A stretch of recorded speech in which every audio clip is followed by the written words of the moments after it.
कुछ अपराध सिर्फ दुनिया को चौंकाते नहीं, वो ऐसे सवाल छोड़ जाते हैं जिनका जवाब कभी नहीं मिलता।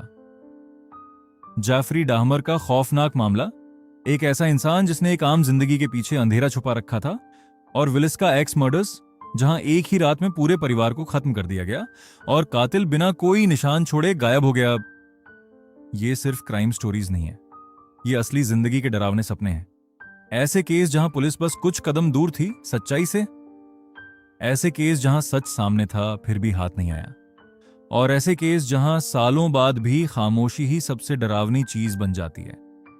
आज हम आपको लेकर चलेंगे कुछ सबसे खतरनाक और रहस्यमयी मामलों के अंदर, ऐसी कहानियां जो आपको हकीकत पर शक करने पर मजबूर कर देंगी, आम चीजों से डराने लगेंगी और सोचने पर मजबूर करेंगी कि अगला बंद दरवाजा क्या छुपा रहा है।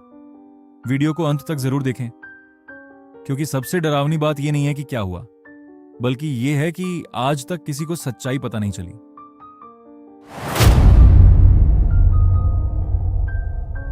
केस जेफरी डामर का है, जो अमेरिकन पुलिस द्वारा संभाले गए सबसे डिस्टर्बिंग क्रिमिनल इन्वेस्टिगेशंस में से एक माना जाता है। यह सिर्फ विक्टिम्स की संख्या की वजह से नहीं, बल्कि इसलिए भी क्योंकि अथॉरिटीज कई बार उसे पहले ही पकड़ सकते थे और बाहर से सब कुछ बिल्कुल नॉर्मल लगता था। डाहमर का जन्म 1960 में हुआ था और वह एक नॉर्मल फैमिली में बड़ा हुआ दिखता था, लेकिन बचपन से ही उसमें कुछ ट्रबलिंग बिहेवियर दिखाई देता था। उसे डेड एनिमल्स के प्रति एक अजीब ऑब्सेशन था। वह उन्हें कलेक्ट करता था और डिसेक्ट करता था। धीरे धीरे यह चीज और भी डार्क होती गई। टीनेज ईयर्स तक वह आइसोलेटेड रहने लगा, अल्कोहल की समस्या से जूझ रहा था और वायलेंट फैंटेसीज को छुपा रहा था। 1978 में हाई स्कूल ग्रेजुएशन के कुछ ही हफ्तों बाद उसने अपना पहला मर्डर किया। उसने एक हिचहाइकर स्टीवन हिक्स को लिफ्ट दी, उसे अपने घर लाया, और जब हिक्स जाने लगा तो डाहमर ने उसे मार दिया। इसके बाद उसने बॉडी को डिसमेंबर करके डिस्पोज कर दिया। इसके बाद काफी समय तक उसने कोई हत्या नहीं की, लेकिन उसकी अर्जेस खत्म नहीं हुई, बल्कि और स्ट्रांग होती गईं। लेट 1980 के दशक में डामर ने फिर से किलिंग शुरू की, इस बार मिलवोक में। वह ज्यादातर यंग मैन को टारगेट करता था, खासकर वल्नरेबल कम्युनिटीज से, और उन्हें पैसे या ड्रिंक्स का लालच देकर अपने पास बुलाता था। डाहमर को अलग और ज्यादा हॉरिफाइंग बनाने वाली बात सिर्फ हत्या नहीं थी, बल्कि उसके बाद वह जो करता था उसका ऑब्सेशन कंट्रोल और परमानेंस से जुड़ा था। वह नहीं चाहता था कि उसके विक्टिम्स उसे छोड़कर जाएं, इसलिए वह उन्हें लिविंग ज़ॉम्बीज बनाने की कोशिश करता था। उनके स्कल में ड्रिल करके केमिकल्स इंजेक्ट करता था ताकि उन्हें पूरी तरह कंट्रोल कर सके।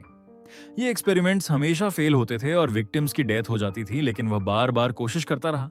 हत्या के बाद वह बॉडीज को डिसमेंबर करता था और कुछ पार्ट्स को प्रिजर्व करता था। वह स्कल्स, बोन्स और पोलरॉइड फोटोज तक रखता था। कई बॉडी पार्ट्स उसने अपने अपार्टमेंट में ही छुपा कर रखे हुए थे, सब कुछ प्लेन साइट में। इस केस का सबसे चिलिंग हिस्सा वह मोमेंट है जब पुलिस उसे पहले ही पकड़ सकती थी। 1991 में 14 साल का एक लड़का कोनेरक सिंथासम्फोन डामर के अपार्टमेंट से भागने में सफल हुआ।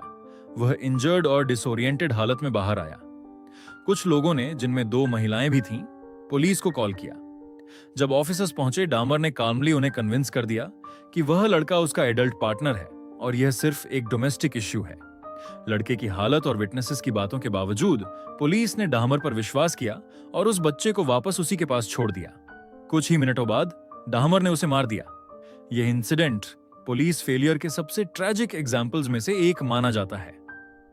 कुछ हफ्तों बाद सब कुछ फाइनली खत्म हो गया। एक और विक्टिम, ट्रेसी एडवर्ड्स, किसी तरह डाहमर के अपार्टमेंट से जिंदा भाग निकला। उसने पुलिस को रोका और बताया कि कुछ बहुत गलत है। जब ऑफिसर्स उसके साथ अपार्टमेंट में गए, डामर ने फिर नॉर्मल बिहेव करने की कोशिश की, लेकिन इस बार कुछ अजीब लगा। एक ऑफिसर ने एक ड्रॉर थोड़ा खुला देखा और उसे चेक किया। अंदर पोलेरॉइड फोटोज थे, डिसमेंबर्ड ह्यूमन बॉडीज के। ये देखते ही पुलिस को सिचुएशन समझ आ गई। उन्होंने डामर को तुरंत अरेस्ट किया और अपार्टमेंट की सर्च शुरू की। जो मिला वह अनइमेजिनेबल था। रेफ्रिजरेटर में ह्यूमन हेड्स, केमिकल्स में प्रिजर्व्ड बॉडी पार्ट्स और बोन्स और स्कल्स जैसे ट्रॉफीज की तरह रखे हुए। इन्वेस्टिगेशन के दौरान डाहमर ने सब कुछ डिटेल में कन्फेस किया। उसने 1978 से 1991 के बीच 17 यंग मैन की हत्या करने की बात स्वीकार की। उसने बहुत काम तरीके से बताया कि उसका मकसद सिर्फ किल करना नहीं था, बल्कि विक्टिम्स को पूरी तरह पोजेस करना था, ताकि वे कभी उसे छोड़कर न जा सकें।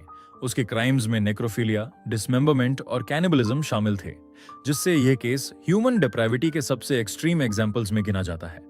साइकोलॉजिस्ट्स ने उसे ऐसा व्यक्ति बताया जो समझता था कि वह क्या कर रहा है, लेकिन अपनी कंपल्शंस को कंट्रोल नहीं कर पाया या करना नहीं चाहता था। 1992 में डामर को मल्टीपल लाइफ सेंटेंसेस दी गईं, लेकिन उसकी कहानी यहीं खत्म नहीं हुई। 1994 में प्रिजन में ही एक दूसरे इनमेट ने उसकी हत्या कर दी। आज भी जेफरी डामर का केस लोगों को डिस्टर्ब करता है, सिर्फ उसकी ब्रूटैलिटी की वजह से नहीं, बल्कि इसलिए कि वह इतने समय तक बिना पकड़े कैसे रहा।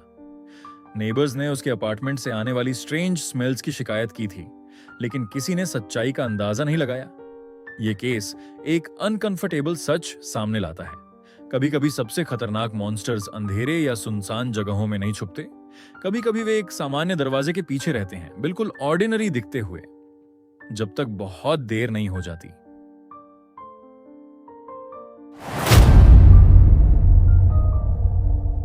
रिचर्ड रामिरेज का मामला अमेरिकन पुलिस के सामने आए सबसे डरावने क्राइम स्प्रीज में से एक था। सिर्फ उसकी क्रूरता की वजह से नहीं, बल्कि इसलिए भी क्योंकि उसके हमले पूरी तरह अनप्रेडिक्टेबल थे। कई सीरियल किलर्स एक पैटर्न फॉलो करते हैं या खास तरह के लोगों को टारगेट करते हैं, लेकिन रमीरेज पूरी तरह कैओस में काम करता था। वह रात में घरों में घुस जाता था और विक्टिम्स को रैंडमली चुनता था। यंग, ओल्ड, मेन, विमेन, कोई फर्क नहीं पड़ता था। इसी रैंडमनेस की वजह से 1980 के दशक के बीच में लॉस एंजलिस में हर जगह डर फैल गया। लोग सिर्फ डर नहीं रहे थे, उन्हें लगने लगा कि अगला नंबर किसी का भी हो सकता है। लोग दरवाजे अच्छे से लॉक करने लगे, खिड़कियां बंद रखने लगे और पूरे मोहल्ले डर के माहौल में जी रहे थे। रमीरेज ने अपनी किलिंग स्प्री लगभग 1984 में शुरू की, लेकिन 1985 में यह बहुत तेजी से बढ़ गई। वह चुपचाप घरों में घुसता था, अक्सर खुले दरवाजे या खिड़कियों से, और लोगों के सोते समय हमला करता था। उसके क्राइम्स को और भी डरावना बनाती थी उसकी साइकोलॉजिकल टेरर देने की आदत। वह कई बार विक्टिम्स को सेटन की कसम खाने को मजबूर करता था और क्राइम सीन्स पर पेंटाग्राम जैसे सिंबल्स छोड़ देता था। कुछ मामलों में वह हत्या से पहले विक्टिम्स के साथ बुरा व्यवहार करता था, जिससे उनका डर और बढ़ जाता था। पुलिस एक ऐसे किलर से डील कर रही थी जो सिर्फ लोगों को मारना नहीं चाहता था, वह उन्हें डराना, कंट्रोल करना और अपने पीछे अंधेरे की छाप छोड़ना चाहता था। इन्वेस्टिगेटर्स के लिए सबसे बड़ी समस्या थी कि कोई क्लियर पैटर्न नहीं था। वह अलग अलग हथियार इस्तेमाल करता था, गन्स, नाइव्स, ब्लंट फोर्स, जिससे शुरुआत में क्राइम्स को जोड़ना मुश्किल था। जैसे जैसे मर्डर्स बढ़े, मीडिया ने उसे एक नाम दिया, द नाइट स्टॉकर। यह नाम पूरे केस की पहचान बन गया। डर इतना बढ़ गया कि लोग हर छोटी आवाज, हर शैडो पर शक करने लगे। लेकिन रमीरेज शहर में आसानी से घुल मिल जाता था। वह दिन में एक नॉर्मल आदमी की तरह दिखता था और भीड़ में बिना पहचाने घूमता था, और रात में प्रीडेटर बन जाता था। पुलिस पर बहुत प्रेशर था, लेकिन लीड्स बहुत कम थीं। आखिरकार फिंगरप्रिंट से कई क्राइम सीन्स जुड़ गए और यह कंफर्म हुआ कि एक ही आदमी यह सब कर रहा है, लेकिन उसे पकड़ना अभी भी मुश्किल था। रमीरेज का माइंडसेट भी बहुत डरावना था। वह खुलेआम बुराई को अपनाता था। अपने हमलों के दौरान वह सेटन के बारे में बात करता था और खुद को अंधेरे ताकतों का फॉलोअर बताता था। यह सच था या सिर्फ डर बढ़ाने का तरीका, जो भी था काम कर गया। बचे हुए लोगों ने बताया कि उसकी आंखें ठंडी और खाली लगती थीं और उसकी प्रेजेंस बहुत डरावनी थी। उसने सिर्फ क्राइम्स नहीं किए, उसने ऐसा डर पैदा किया जो उसके जाने के बाद भी लोगों के दिल में बना रहा। सब कुछ अगस्त 1985 में बदल गया।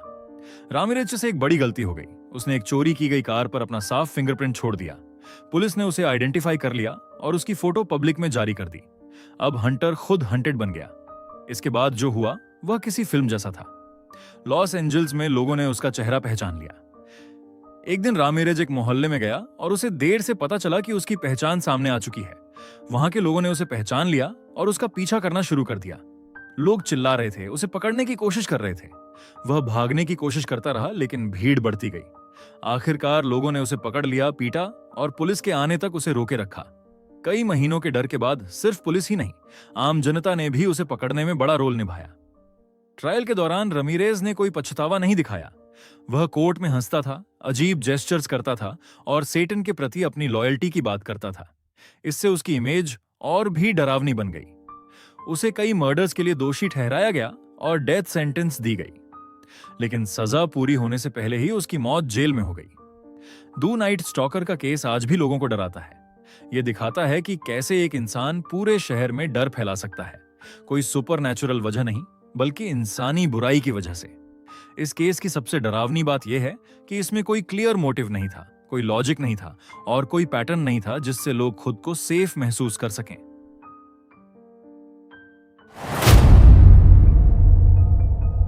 विलिस्का एक्स मर्डर्स अमेरिकी पुलिस के इतिहास के सबसे डरावने और रहस्यमयी मामलों में से एक है। यह मामला सिर्फ उसकी क्रूरता की वजह से नहीं, बल्कि इसलिए भी डरावना है क्योंकि कातिल बिना कोई सुराग छोड़े गायब हो गया। अमेरिका के आयोवा राज्य के छोटे से शांत शहर विलिस्का में जिंदगी बहुत सामान्य और सुकून भरी थी। 9 जून 1912 की रात मूर परिवार, जोसायाह मूर, उनकी पत्नी सारा और उनके 4 बच्चे एक चर्च कार्यक्रम से घर लौटे।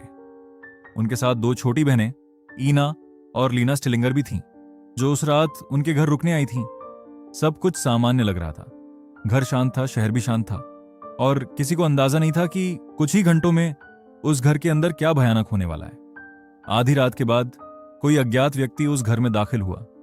कहीं भी जबरदस्ती घुसने के निशान नहीं थे, जिससे लगता है कि कातिल चुपचाप अंदर आया या पहले से ही घर में छिपा हुआ था। इसके बाद जो हुआ वह एक भयानक नरसंहार था।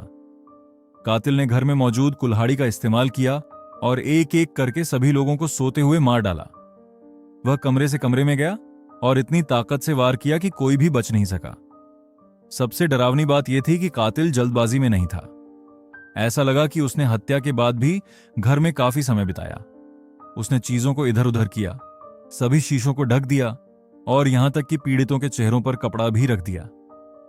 यह सब देखकर लगता है कि कातिल बहुत शांत, योजनाबद्ध और अजीब तरीके से सहज था। अगली सुबह जब परिवार बाहर नहीं आया तो एक पड़ोसी को शक हुआ और वह घर के अंदर गया। जो उसने देखा वह समझ से परे था। 8 लोग, जिनमें 6 बच्चे भी थे, अपने ही बिस्तरों पर बेरहमी से मारे गए थे। पूरा शहर सदमे में आ गया। पुलिस तुरंत पहुंची, लेकिन शुरुआत से ही जांच में गड़बड़ी हो गई। बहुत सारे लोग घर के अंदर आ गए, जिससे सबूत खराब हो गए। कई जरूरी चीजें खो गईं। यह शुरुआती गलतियां इस केस को हमेशा के लिए उलझा गईं। जांच के दौरान कुछ अजीब बातें सामने आईं।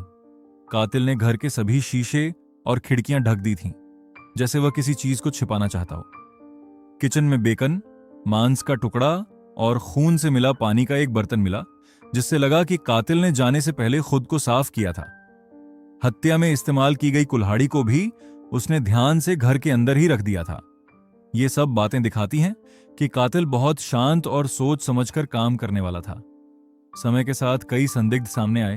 उनमें से एक था जॉर्ज कैली, जो एक घूमने वाला प्रचारक था और उसका व्यवहार अजीब था। उसे गिरफ्तार किया गया और दबाव में उसने अपराध कबूल भी किया, लेकिन उसकी बातों में कई गलतियां थीं, इसलिए बाद में उसे बरी कर दिया गया।